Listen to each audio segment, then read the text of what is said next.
De la photographie à la réalisation et production cinématographique, Armelle Luiseau est l'une des rares figures féminines en République du Congo qui est d'un parcours élogieux. En 2023, elle a produit le film Kundu réalisé par Ori Oshikosia. Pour la même chose que nous. Et ils n'en sont jamais repartis. Enlève ce masque ridicule, Mbemba Zulu. Le film qui va remporter le prix REDCA International, le film festival, et d'ailleurs va bénéficier d'un accompagnement en post-production au Yénéga au FESPACO en 2023. Et en 2024, Armelle Luiseau produira également le film Rap la forêt, réalisé par Lilian Terrence, un film documentaire qui va ici décrocher 3 prix majeurs. Il s'agira de Canal+ d'aide au développement. Il s'agira aussi du prix Cinémonde qui permettra à l'équipe de production de bénéficier d'une résidence d'écriture en France. Et finalement, un autre prix, il s'agira du prix de la Fondation Clarence. Et sur ce plateau, Armelle Luiseau vient nous parler de sa carrière qui est élogieuse, non seulement de sa carrière, mais aussi elle va nous parler de son exposition photographique L'éther féminin. Bienvenue Armelle. Merci beaucoup, monsieur Ouassès. C'est un plaisir de vous avoir sur ce plateau, surtout quand on parle ici d'abord d'Armelle Luiseau avec multiples casquettes. De la photographie à la réalisation et puis la production cinématographique, ça fait de vous une femme hors du commun? Je dirais pas hors du commun. Quand on veut, on peut. Et moi, j'ai juste fait de mes rêves une réalité et de cette réalité mon métier. Voilà. Et quand vous dites que vous faites de vos rêves une réalité, ça veut dire que vous essayez un peu de faire des rapports de force, notamment dans le secteur photographique où vous baignez depuis pratiquement 2012, parce que c'est à partir de là que vous avez intégré la génération Lili, un collectif de photographes congolais. Donc, vous faites des rapports de force et vous résistez dans un milieu à prédominance masculine. Rapport de force, oui, mais je pense qu'il faudrait qu'il y ait de la concurrence. Moi j'ai du mal à comprendre qu'on dise un endroit ou un métier totalement homme. Je pense qu'il n'y a pas un métier qui est genré. Je pense que on a tous le droit de faire ce qu'on veut, ce qu'on peut, et avoir la détermination qu'il faut pour réaliser tout simplement son rêve. Donc moi j'ai été là pendant des années dans la photo amatrice. Et une fois à la rencontre de la photographie amatrice, je me suis lancée en 2012, comme tu viens de le dire, dans la photo professionnelle. Mais comment cette histoire y arrive? Quand j'avais 9 ans, mon père décède. J'étais toute jeune, mais entre-temps, j'avais une autre passion qui était le football. Et on sait très bien, dans les familles africaines, le football n'est pas bien connoté avec les femmes. Okay. Tout simplement, j'avais plus cette force de père qui me soutenait parce qu'il me soutenait. Et ma mère, je lui en veux pas, mais elle voulait bien avoir une fille comptable. Et effectivement, vous êtes de formation aussi comptable. Exactement. Ce qui fait que cette transition soit un peu, je vais dire certainement très difficile. Non, c'est pas très difficile. À l'époque, je pensais que c'était difficile. Mais aujourd'hui, je vais tout simplement vous donner plusieurs anecdotes. Mais repartons un peu sur mon parcours. Okay. En 2000, quand j'ai 9 ans, donc je fais la rencontre de la photographie grâce à ma mère qui m'offre. Je pense que c'était un déclic, mais elle ne savait pas. Elle m'offre un appareil photo. Et cet appareil photo devient un outil pour moi de raconter des histoires. Mais je savais même pas à l'époque que je racontais des histoires à travers cet appareil. Pour moi, je me disais, je m'amusais à faire des photos de souvenirs, des photos de l'école. Mais avec le temps, j'ai compris que je pouvais gagner de l'argent. Okay. Devenir indépendante, avoir un petit 10 000 à 14 ans. À l'époque, je dis en 2000, là c'est 2000, 2003, 2004. Mais j'avais un petit 10 000, donc je devenais plus indépendante que je dis prématurément par rapport à ce métier. Et finalement, c'est en 2012, il y a ce besoin de professionnalisation qui naît. Et vous rencontrez le collectif Génération Lili. Oui, je rencontre le collectif Lili. Et c'est le collectif Lili qui me fait comprendre que, à travers l'image que je faisais à l'époque, je pouvais mettre des textes et je pouvais mettre une histoire derrière. Et j'ai fait la rencontre de Baudouin. Mwanda, les membres du collectif Elili comme le bon Ziavoulé qui était mon professeur aujourd'hui, qui est devenu un très bon ami. Mais c'est eux qui nous ont conduits en fait. Ils nous ont conduits parce qu'on était 4 dans notre génération. Et au fur et à mesure, j'ai toujours eu le besoin de faire ce pont-là entre ce souvenir de mon père et toute la vie que j'ai vécue en tant que petite fille qui rêvait d'être la Samuel Eto'o du Congo-Brazzaville. Okay. Mais aujourd'hui, la fille aujourd'hui qui est Amel Luzombumba, qui est la photographe. On reviendra sur l'aspect photographique parce que vous avez d'ailleurs produit une exposition photographique qui nous renvoie un peu à l'invisible, un peu aussi, on va dire comme ça, à ce qui est sacré. Mais parlons un peu de l'aspect réalisation parce que le tout premier film, ça doit être autour de 2018. 2018, bien évidemment. C'est Monsieur Sam. Monsieur Sam, oui, racontez-nous un peu. Monsieur Sam qui naît d'un atelier d'accompagnement de jeunes auteurs, instruit par Ori Ushi, un jeune auteur congolais. Je faisais partie des 5 personnes qui étaient dans le groupe. Et à la sortie de cet atelier, il fallait réaliser un court-métrage. Okay. Et c'était compliqué parce que c'est vrai que je connaissais la photographie, mettre des mots, mettre un texte derrière. Mais pour moi, je me disais, du cinéma, c'est de la vidéo. Mais je savais pas que derrière le cinéma, c'est ce qu'on appelle raconter une histoire avec un point de vue narratif que je connaissais complètement pas. Mais j'étais bien entourée avec une très belle équipe. Un très bon chef DOP, un jeune d'ailleurs qui venait de commencer, Jafé Kiakelo. Donc, ils m'ont porté. Et j'ai écrit cette histoire de Monsieur Sam, qui est un jeune écrivain qui découvre qu'il est schizophrène après avoir tué sa femme et son fils. Donc, il écrit ce livre-là.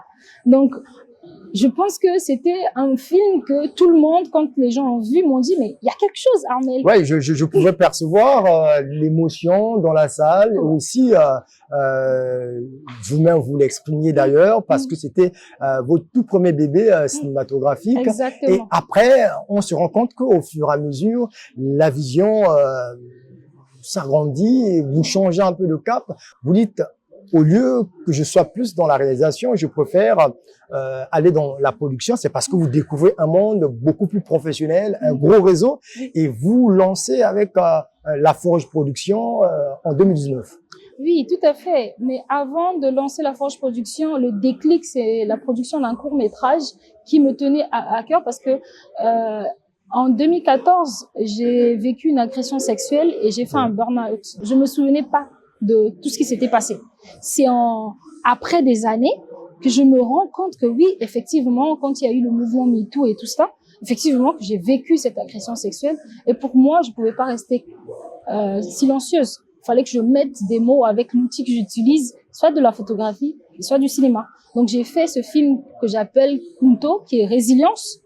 Cette résilience-là, pour moi, de parler, de m'exprimer. Et ce film a fait un carton. C'est parti dans plus d'une cinquantaine de festivals. Avec 5, je crois bien 5 prix raflés lors d'une soirée. 14 oui, prix. Et 5 prix lors d'une soirée. Lors d'une soirée, oui.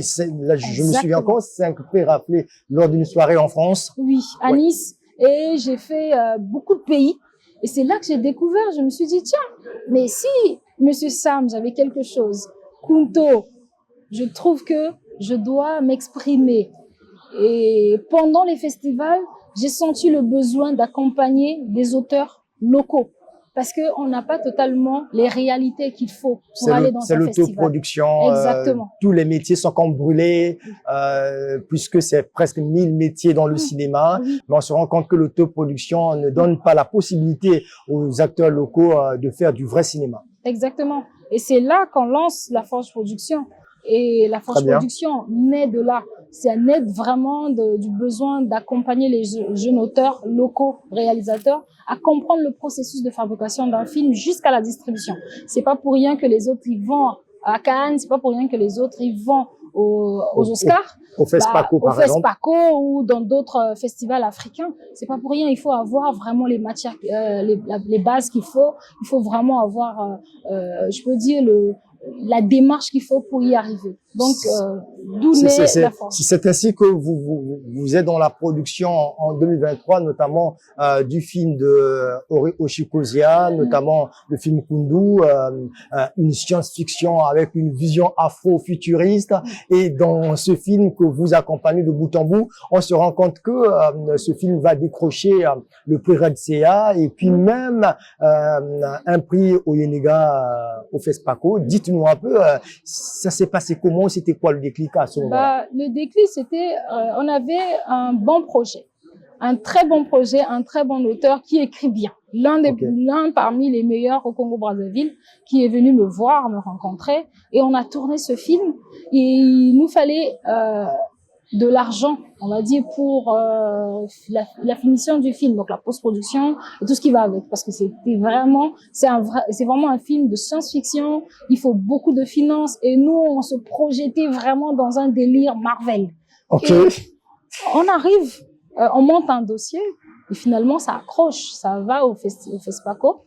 Et arrivé au FESPACO, il fallait pitcher ce projet qui est une science-fiction, un film de science-fiction qui raconte, on va dire, une énergie que 9 jeunes venant d'un monde qui doit aller découvrir pour rebâtir l'Afrique. Parce que tout a été détruit par rapport au changement climatique et tout ce qui va avec.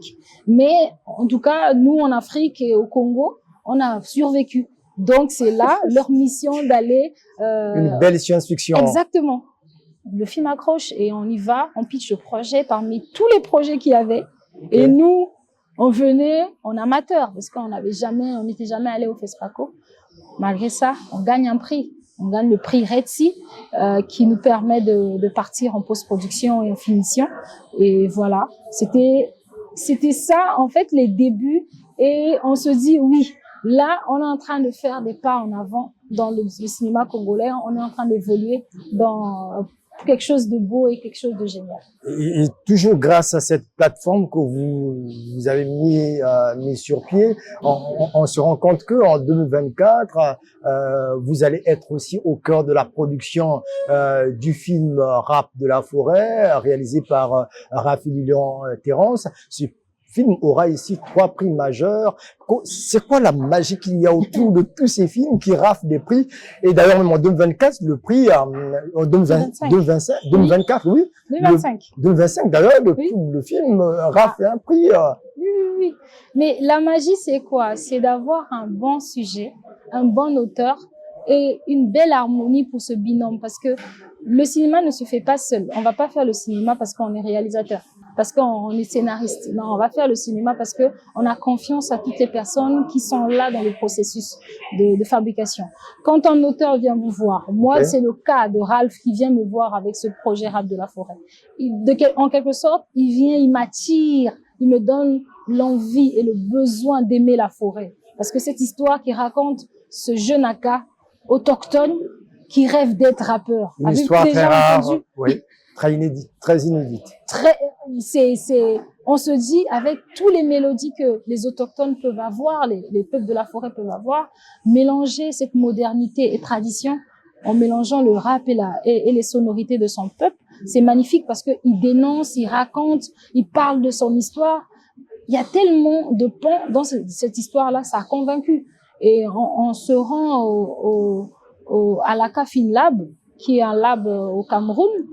On pitch, comme toujours. Oui. On pitch, on fait notre affaire, on met tous les moyens avec la détermination et on sort avec ces prix. Ces prix-là, c'est des prix de reconnaissance aujourd'hui. Prix Canal Plus d'aide au développement, prix Cinémonde pour la résidence d'écriture en France. Et puis, vous avez le prix de la Fondation Clérance. Pour vous, c'est quand même un pari relevé. Ben oui, c'est un début de pari relevé parce que c'est un sous-objectif. Parce que en 2025 encore, le film gagne encore un prix au FESPACO 2025. Le prix FESPACO, d'ailleurs, c'est le nom du prix, le prix FESPACO. Et on gagne toujours pour nous accompagner dans la réalisation de ce projet. Dans quelques jours, nous irons pour commencer les tournages. Ça fait comme ça, on va dire, permettez-moi de dire les choses comme ça, un film avec un gros budget. Oui, Un film, le cinéma, on ne fait pas ça avec des petits moyens. Je suis désolée de le dire, mais il faudrait qu'on mette les choses sur la table. On fait le cinéma avec des moyens pour avoir un bon film, un bon son, une belle image et tout l'environnement. Parce que au Congo-Brazzaville, à part la Forge et d'autres que peut-être je ne connais pas, lesquels qui accompagnent les jeunes dans le processus Et de donc, création. avec le prix Canal Plus d'aide au développement, le prix Cinémonde et puis Fondation Clarence, ça veut dire on peut atteindre 100 millions de francs CFA. Bon, parlons de budget. Déjà, le budget du film, il dépasse les 100 millions de francs CFA. Parce que c'est un film à gros budget, c'est un documentaire. Il faut pas sous-estimer les choses parce que ça prend en compte le budget de production, prend en compte toute la technicité des choses. On a un gros souci de son au Congo-Brazzaville. Donc, s'il faut avoir un bon son, il faut dépenser de l'argent pour avoir un bon son. Je ne sais pas si on se comprend. Oui. Avoir les bons ingénieurs son. Donc, c'est là la partie coproduction qui rentre en compte. Okay. L'argent, quand le budget, on parle de budget prévisionnel de 100 millions de francs CFA, c'est pas forcément 100 millions de francs CFA en argent. Ça peut être en nature, ça peut être en formation. C'est vrai qu'il s'agit de 100 millions de francs CFA par là. Un peu plus dans le budget du projet. Il faudrait qu'on le dise, que les films ne se feront pas avec 30 millions, c'est pas possible. Si on veut faire de bons films, il faut vraiment élever le niveau oui. Et élever la partie technique. Ça, c'est ce qui est sûr. Et mettre aussi l'auteur dans les conditions. Parce que la partie artistique, si on le met pas dans les conditions, vous partez sur un tournage avec des cacahuètes et de l'eau, vous voyez ce que ça va ressortir, c'est bien, ça peut se faire. Mais vraiment, si on veut parler de professionnalisation dans le domaine du cinéma, il faut mettre les moyens en jeu. Et puisqu'on parle de professionnalisation, est-ce que comme ça, en termes de contrats que vous arrivez à signer avec les acteurs qui jouent dans les différents films qui raflent déjà des prix sur le plan international, il y a une bonne rémunération? Pardon? Il y a une bonne rémunération? Oui, bien évidemment, la rémunération va de pair. Je viens de dire, il faudrait qu'on arrive à faire de notre cinéma un métier qui nous permet de faire circuler l'économie. Parce que grâce au cinéma, je peux donner l'exemple du Nigeria, je peux donner l'exemple aujourd'hui d'un pays francophone qui est la RDC et la Côte d'Ivoire. Les techniciens vivent de leur cinéma, ils vivent de leur métier. Donc, je vois pas pourquoi les acteurs ne vont pas vivre s'ils sont bien payés. Donc, je pense que nous, en tant que producteurs, en tant que réalisateurs, notre objectif aujourd'hui, c'est d'élever les budgets, d'aller chercher les financements. Okay. C'est pas de faire le cinéma avec son argent, parce que ça va jamais revenir, tu feras jamais un retour à investissement. Donnons peut-être la possibilité aux investisseurs, aux télé, aux coproducteurs de s'allier avec nous pour faire un bon film avec un gros budget pour aider tout le monde et que voilà, le film cartonne et que ça raconte aussi notre histoire. Donc, à convertir officielle, bien entendu, de La Forge qui est ici une maison de production dédiée à la formation des jeunes au métier du cinéma et de l'audiovisuel, puisque vous en êtes la fondatrice depuis 2019, notamment la date du lancement. À bientôt. On va dire dans quelques mois, parce que je pense qu'on doit vous inviter pour venir visiter finalement les locaux, pour voir, parce qu'il faudrait pas qu'on parle seulement sans pourtant avoir les éléments qu'il faut. Il faut faire rêver les jeunes. Et c'est ça l'objectif de La Forge. Donc, à bientôt, on va dire peut-être dans 5 mois, on va ouvrir officiellement nos portes. Mais avant ça, on a un festival qui va débuter dans quelques mois. Okay. On a un festival, donc le Wissou Film Festival, qui sera la plateforme pour donner vie au projet et pour montrer aussi, pour donner la visibilité et pourquoi pas d'accompagner dans la distribution, parce que il y a beaucoup de films qui se font à Brazzaville. La Forge aussi veut se positionner pour accompagner ces films-là, pour se rendre visible au niveau international. Puisque vous êtes productrice cinéma, en dehors de Koundou, qui fait déjà son bon nombre de chemin, aussi Rap de la Forêt, avec autant de prix raflés. Est-ce qu'il y a d'autres projets dans les tiroirs? Oui, il y a autant de projets qui viennent. Le nombre de projets qui vient chaque semaine dans le mail de La Forge, en tout cas, on ne peut pas prendre tout. Il faudrait qu'on arrive à à canaliser nos énergies, à se concentrer sur des projets. Déjà, je vais dire, on a Rap de la forêt, qui est un super bon film qui est en train de marcher et qui est en train de faire un beau parcours. Pareil avec Koundou, mais il y a aussi un film très personnel de l'auteur toujours de rap, Ralph Million, qui est Nkita, qui veut dire héritage. Celui-ci aussi est en développement, donc il y a des projets qui arrivent, mais on peut pas prendre tout parce qu'on veut pas ne pas satisfaire les gens, mais il faudrait qu'on se concentre pour sortir le meilleur de nous et voilà. Et il y a aujourd'hui le réel besoin de structurer le secteur cinématographique en République du Congo. Certainement, vous avez un mot à dire là-dedans, là-dessus. Qu'est-ce que vous pouvez dire s'il faut aller vraiment à la structuration du secteur cinématographique pour que finalement les acteurs, les réalisateurs et pourquoi pas les producteurs, tout le monde tire son épingle du jeu? Moi, je pense que ça ne se fera pas seulement sur les acteurs du cinéma congolais. Quand je dis les acteurs, je prends toute la structure, mais ça va être accompagné avec l'État. Sans l'accompagnement de l'État, on peut rien faire. On peut rien faire parce que il faudrait que l'État structure, donne des articles, crée des conventions. Pour faire des coproductions au niveau international avec d'autres pays, il faut des accords. Okay. Il faut des amendements, il faut vraiment des accords. Sinon, sans cela, nous, on va toujours être minoritaires. On ne va jamais apporter des choses, on va apporter des histoires, mais on n'apportera pas de l'argent. Il y a des pays aujourd'hui qui a des fonds, qui mettent en place des fonds pour accompagner. En tout cas, dès le début, pas vraiment beaucoup de sommes, mais en tout cas, ils font des efforts déjà de commencer à structurer, de faire des colloques, de rencontrer les acteurs du système, parler avec eux sur les besoins. Et je pense que à travers de cela, on pourra avoir des choses sur la table et commencer à marcher pour créer vraiment notre industrie. Sans cela, je pense que... Certains parlent aujourd'hui même des salles de cinéma public qui doivent être construites justement pour permettre aux réalisateurs, aux producteurs, pourquoi pas aux cinéphiles, d'aller vivre encore la magie du cinéma dans les salles. Oui, la magie du cinéma. À quand on s'élève cette magie-là? Okay. Ça fait des années que les salles de cinéma sont fermées et c'est un phénomène qui se passe pas seulement au Congo, mais c'est un peu partout. Et si on émet ce besoin, c'est parce que il y a la commercialisation de nos films et la visibilité de nos films dans le secteur, dans notre territoire d'abord, parce que on peut marcher avec un micro-trottoir dans le pays. Combien vont donner le nombre de films congolais qu'ils ont déjà vus?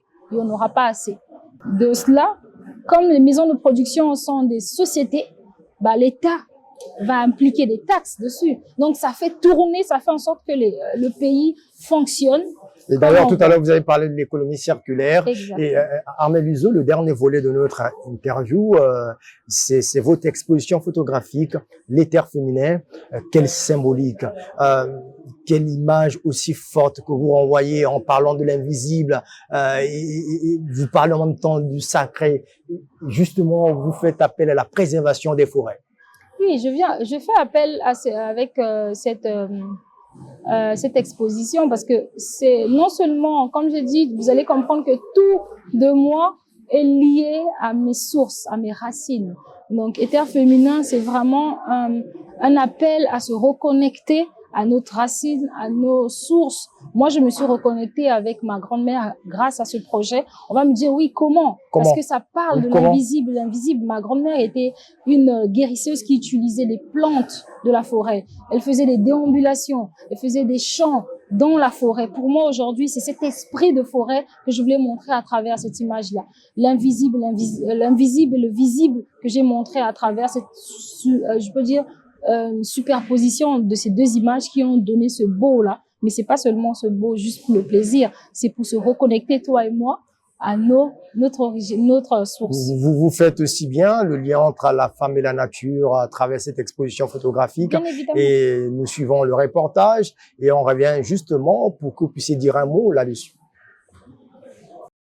L'éther féminin, une exposition photographique. Un monde invisible qu'explore Armelle Luiseau, photographe congolaise, avec son appareil photo qui appelle à une profonde réflexion sur la préservation des espaces sacrés. Chaque photographie de l'auteur donne au public de percevoir les forêts comme des lieux de refuge, mais aussi des endroits où l'on peut puiser des connaissances ancestrales. La particularité de cette photo, j'ai intitulé ça « Éther sacré ».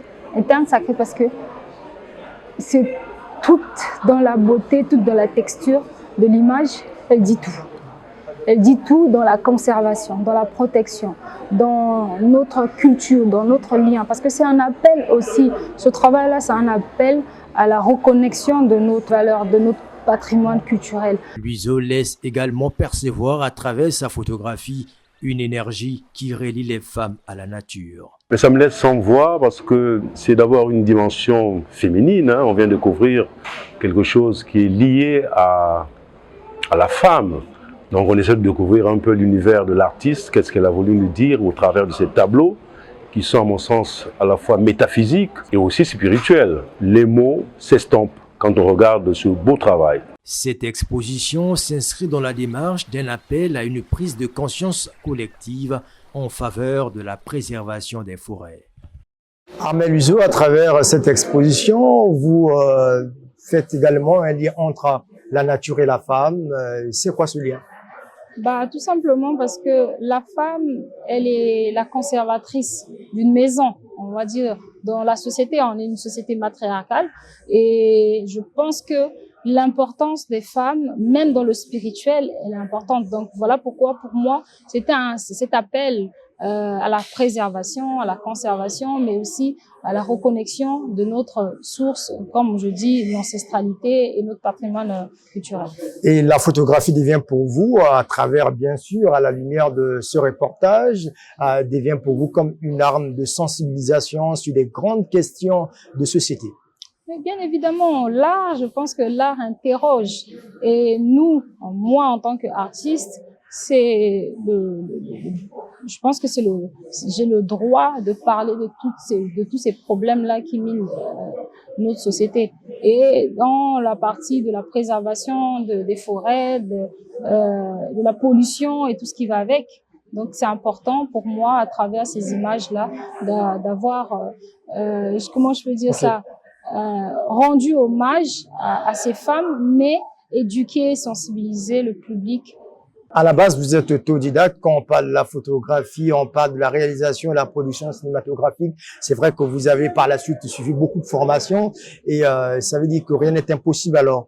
Non, rien n'est impossible. Je suis autodidacte, mais j'ai eu à me former et jusqu'à aujourd'hui, je continue à me former. Comme j'ai dit au début, je suis comptable de formation. J'ai un master en audit et comptabilité. Donc, c'est pour dire que j'ai pas abandonné mes études pour faire ce que j'aime aujourd'hui. Donc, il faudrait rêver, mais rêver en restant lucide et en restant déterminé sur ce qu'on veut. Ça sera également votre mot de la fin. Merci d'avoir répondu à notre invitation sur ce plateau de Vox Culture, justement pour parler de votre carrière en tant que photographe, réalisatrice, productrice cinéma. Et justement, c'est vrai qu'on n'a pas abordé le volet comptable. On sait que la comptabilité, vous l'appliquez très bien sur dans votre société. Et on se dit donc à très bientôt. Bonne continuation dans votre carrière. À très bientôt. Merci Armelle Luiseau. Merci beaucoup de m'avoir reçu. C'est la fin de cette émission. Merci de nous avoir suivis. On recevait Armelle Luiseau, une réalisatrice, productrice de cinéma d'ailleurs, et d'ailleurs photographe aussi, atypique.